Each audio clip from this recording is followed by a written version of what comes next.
Around Dodge City and in the territory on West, there's just one way to handle the killers and the spoilers, and that's with a U.S. Marshal and the smell of shit.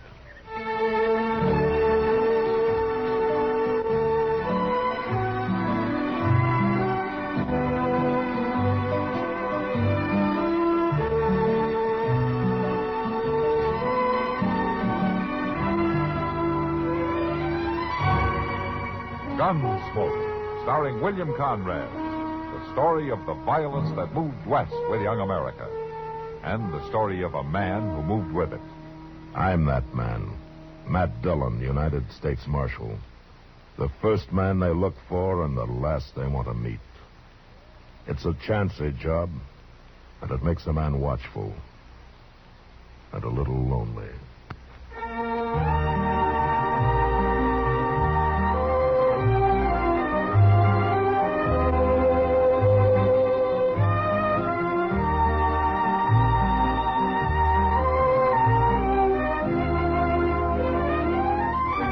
Gunsmoke, starring William Conrad.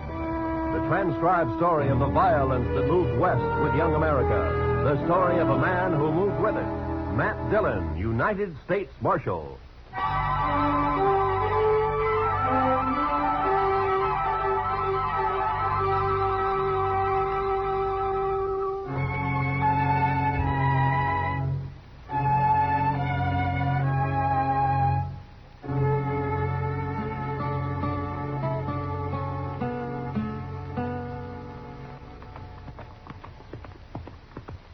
Ain't we never going to make camp, Mr. Dillon? We'll ask whoever's living in that cabin up ahead if there's any water around here, Chester.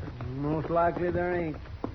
These settlers put up a cabin just anywhere and then start praying for rain. Oh, we could have camped back on Smoky Hill River. No, sir.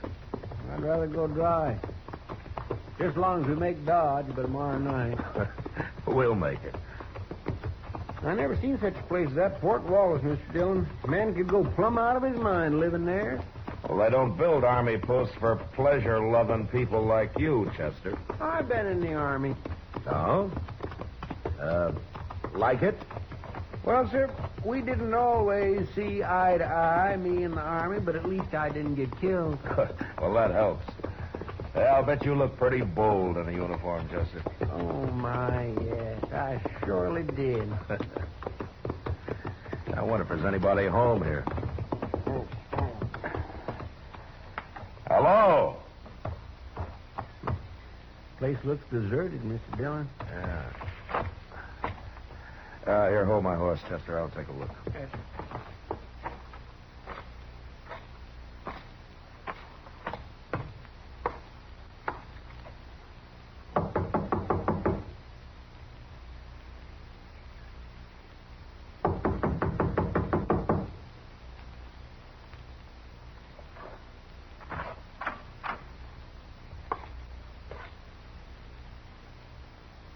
Ain't nobody home? There's a man in here, Chester, lying on the floor. What? He's dead. Somebody killed him.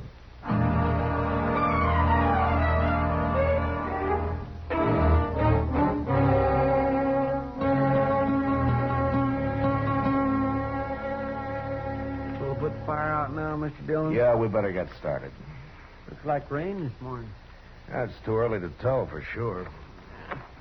Too bad we don't know that fellow's name, Mr. Dillon. Sure do hate to bury a man and not even put a marker on his grave. I'd rather know the name of the man that killed him. It's awful easy to get by with killing a man way out here. Yeah, too easy. Say, look over there, Mr. Dillon. Yonder comes a couple of riders. Yeah, I see him. What do you suppose they're carrying rifles for? Stand over there, Chester, about 10 feet from me, huh? Yes, sir. And keep the hair out of your eyes. Yes, sir, I will.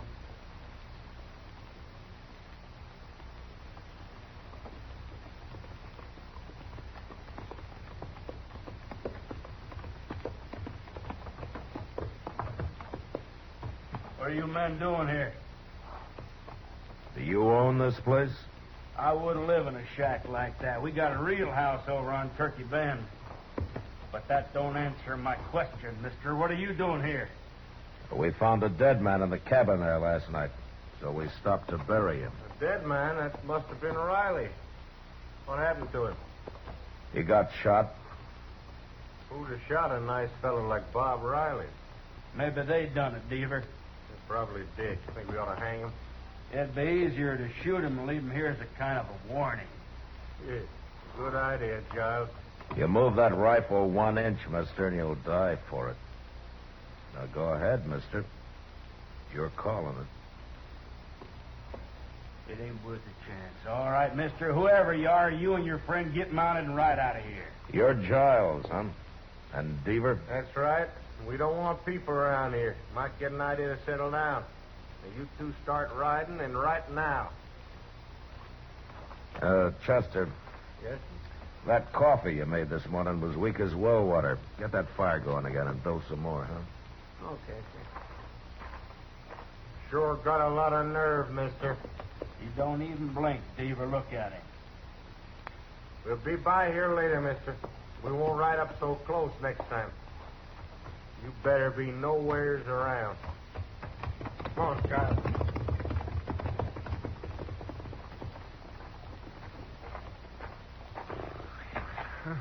I almost stopped breathing, Mr. Dillon. It was 2 against 2, Chester. We'd have made out all right. Yes, I know, but it's the waiting that chills me. Say, you know something?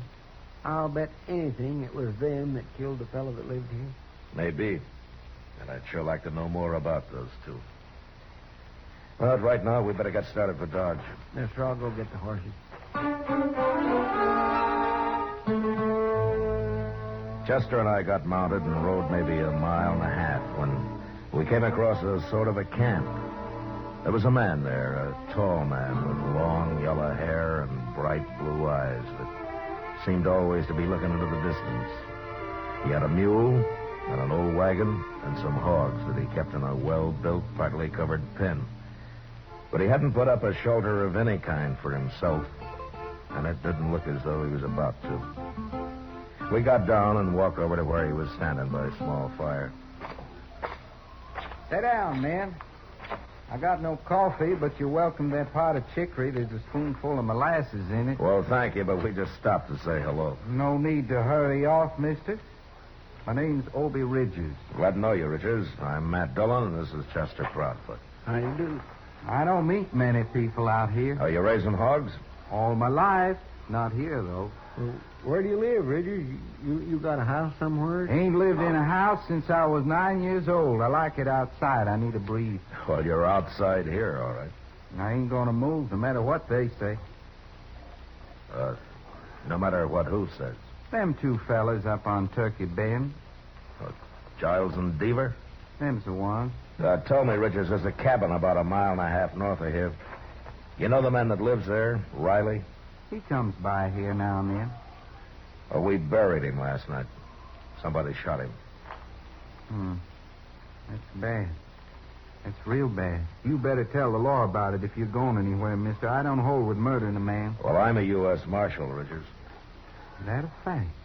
Well, Don't you ever get into Dodge? I never have, but I'm going today. What, in that wagon? It'll take you a week. No, sir. I'm going horseback. Well, I swear I don't see no horse. Well, right out there, fella. Here he comes now. There's Jim Branch leading him. Jim talked me into going to Dodge with him, but I know I won't like it. I'm just doing it for Jim's sake, kind of coddling him along, make him feel good. Where does this Jim Branch live? He's got a little place over west of here somewhere. Jim's nothing but a cowboy, Marshal. He'll be drifting on one of these days, kind of like me that way. Hello. Got company, Jim. You ready to go, Obie? I'm all dressed up like a sore thumb, can't you see? What'd you do, change your socks? This here's a U.S. Marshal, Jim. I forget his name. My name's Matt Dillon. I'm glad to know you. I'm Chester Proudfoot. Well, how'd you do? You heading for Dodge, Marshal? Yeah, we'll ride in with you if you like. Good. This is a big day. I've been talking Obie into going to town for 3 months. He claims he don't like towns. Wait till he sees Dodge. I'm happy right here with my hogs. I don't need no town. Your hogs won't miss you. Well, let's get started. I gotta be back in 3 days, Jim, like you promised. Them hogs will starve if I ain't. You'll be back. Oh, say. What? The marshal here tells me Riley got shot. No. There's Giles and Deaver done it. Now, wait a minute, Richards. It looks like they did it, but if I could prove it, I'd be taking them in for trial right now. Well, it's too bad you can't, Marshal. They're no good, them fellas. Well, I can wait. They'll make a mistake sooner or later. But we better get going. It's 60 miles to Dodge.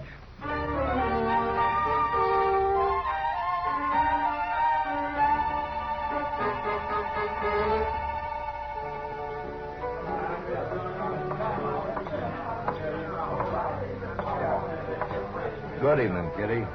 Sit down, Matt. You want a drink? No, thanks. I just had dinner. That reminds me. Fella brought me a dozen quail today. Oh? I can cook them for dinner tomorrow if you're going to be around. Yeah, that sounds great. I'll be here. They ought to be ripe enough by then. You know, I never saw as many quail as there are this year. Riding in yesterday, we put up clouds of them. That Jim Branch seems like a nice fellow, Matt. Obie Ridges, too. Yeah, they are, Kitty. I sure make a funny pair. Maybe.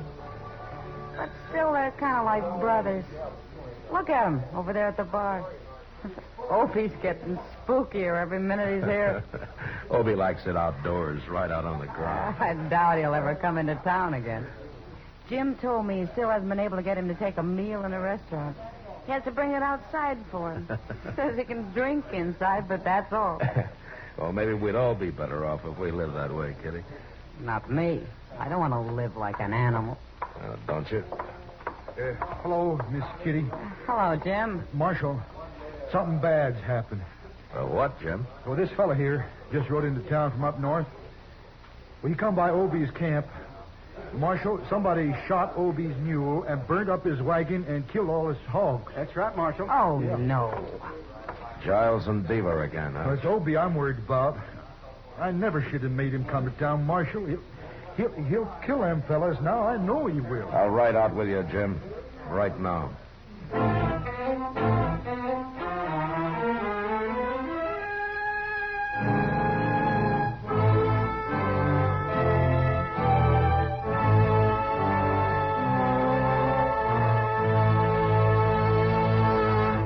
We will return for the second act of Gunsmoke in just a moment. But first, This coming Tuesday night on most of these stations, CBS Radio turns John Lund loose on his latest case of yours truly, Johnny Dollar.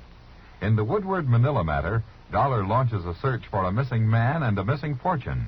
And when the chips are all totaled up, the missing man and the missing money, each somewhat depleted, are accounted for. Don't forget, this Tuesday night at the Star's address, yours truly, Johnny Dollar. now the second act of Gunsmoke.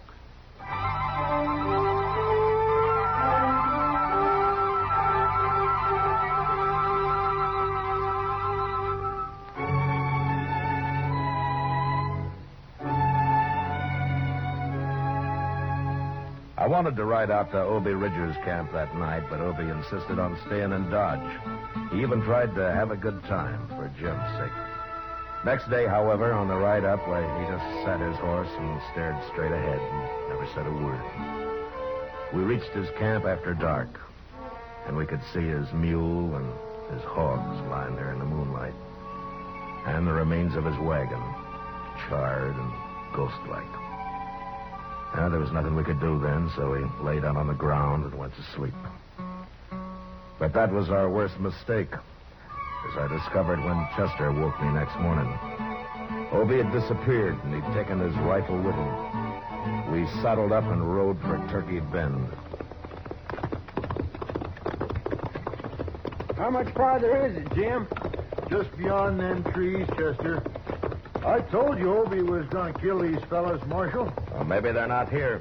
Well, if they're not, he'll find them.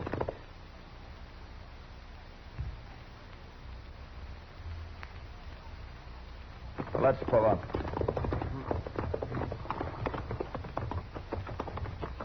I don't see no cabin. It's right in there. There it is, see? Oh, sure. Wait a minute. Look over there, behind that log. It's Obie. Hey, Obie! We better walk over. Okay. Hey, what are you doing, Obie? Down, you'll get shot. Come on, let's run for it. All right.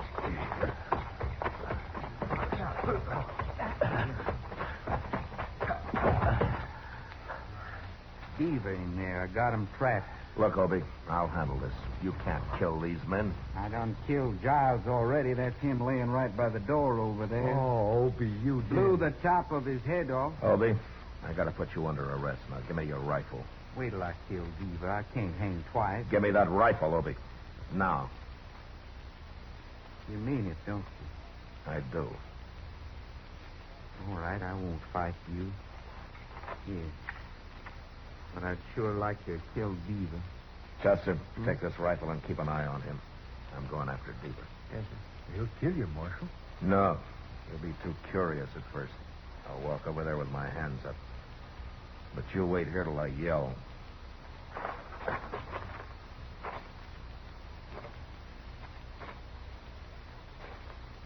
Beaver! Don't shoot. I want to talk to you.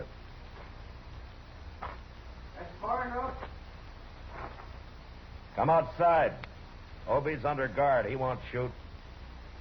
I'm a U.S. Marshal, Beaver.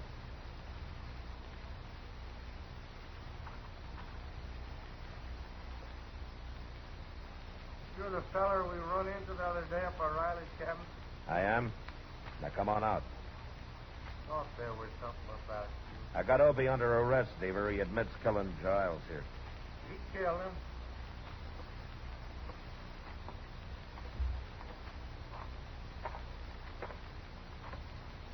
Did you and Giles slaughter his mule and his hogs? Ain't no reason to murder a man. No? No, it isn't. But tell me about you. Did you murder Riley? Well, wait a minute, You're Mark. going back to Dodge with us, Beaver. Oh, no, not me. Keep your hand away from that gun. Let's see how good you really are, Marshal. No!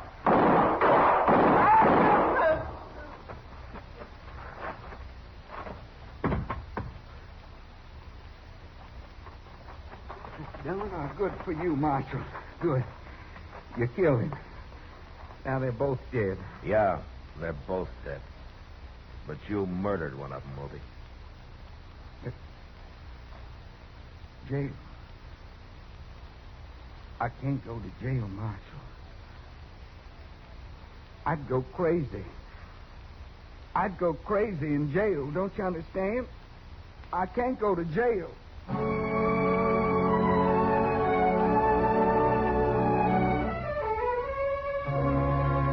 It was a hard thing to do, but I had no choice. And I took Obie back to Dodge and locked him up. A few weeks later, he went on trial. And after long deliberation, the judge sentenced him to life imprisonment. Obie stood up and said he'd rather be hung. Then I took him back to jail. And I sat there with him for a while. I thank you for everything you said, Marshal. You didn't have to do that. Well, I just tried to get the judge to believe you went crazy and you didn't know what you were doing, Obie. I knew what I was doing. I told him I did. Yeah, I know. Why wouldn't he let him hang me, Marshal? And he did what he thought was just, Obie. He didn't think he deserved hanging. I don't know how I've stood it this long in jail. I'm sorry, Obie. I wish I could help you. They got windows in the penitentiary, Marshal? Sure they have. But I'll be around later, Obie.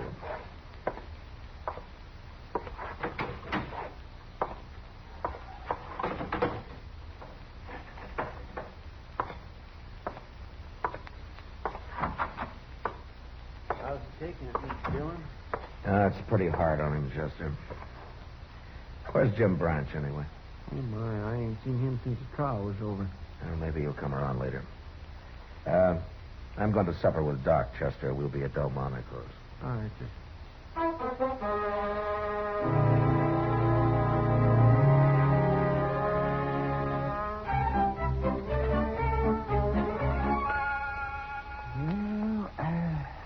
man like that could go crazy. Locked up, Matt? Oh, that's happened before. There's nothing I can do about it, Doc. Well, I know. I didn't mean it that way, Matt. Pass me the beans, will you? These are peas, Matt, but you're welcome to them. All right, peas. Peas, then. Thank you. Why don't you take a vacation, Matt? You know, go back east somewhere, kind of like St. Louis or Kansas City, someplace like that.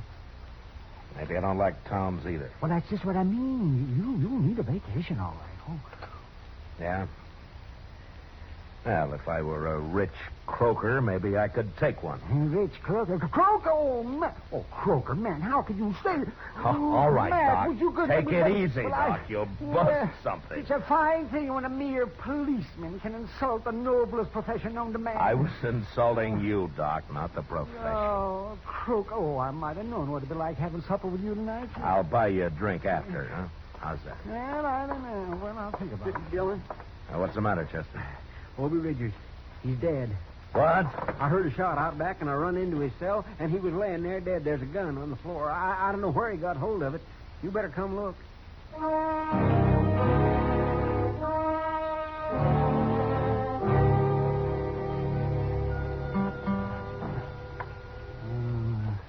He's dead, all right, man.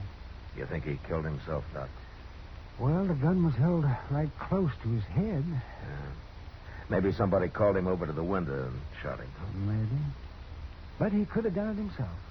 The bullet ended right here, Matt. Yeah. So you're saying it could be either murder or suicide, huh? That's right. Well, why would anybody murder him, Mr. Dillon? It don't make sense. Well, it could be somebody who understood how Obie felt about being cooped up the rest of his life, Chester. And somebody who liked him. A good friend. Jim Brain? I don't know who used that gun, but Obie's dead. And I'm going to find Jim.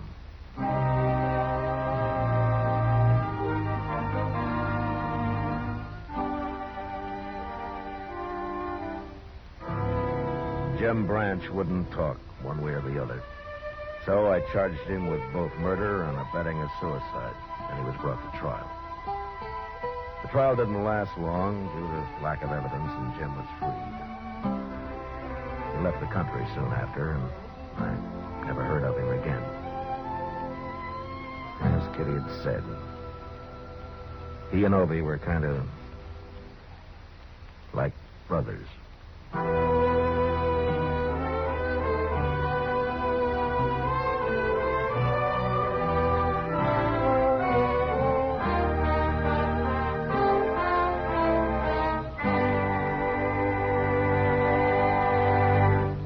Gunsmoke, transcribed under the direction of Norman MacDonald, stars William Conrad as Matt Dillon, U.S. Marshal. Tonight's story was specially written for Gunsmoke by John Meston, with music composed and conducted by Rex Corey. Featured in the cast were Vic Perrin, Lawrence Dobkin, Jack Crucian, and John Daner. Parley Bear as Chester, Howard McNair as Doc, and Georgia Ellis as Kitty. Roy Rowan speaking. Join us again next week as Matt Dillon, U.S. Marshal, fights to bring law and order out of the wild violence of the West in Gunsmoke.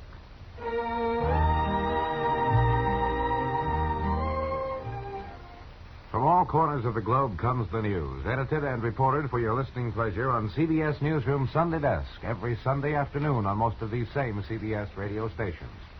3 top reporters bring you the latest up-to-the-minute news in their specialized fields. Dick Joy tells you about news at home and overseas. Tom Harmon handles sports, and George Fisher reports the Movieland news. That's CBS Newsroom Sunday Desk, tomorrow at the Star's address. Eve Arden as Our Miss Brooks teaches you how to laugh tomorrow on the CBS Radio Network.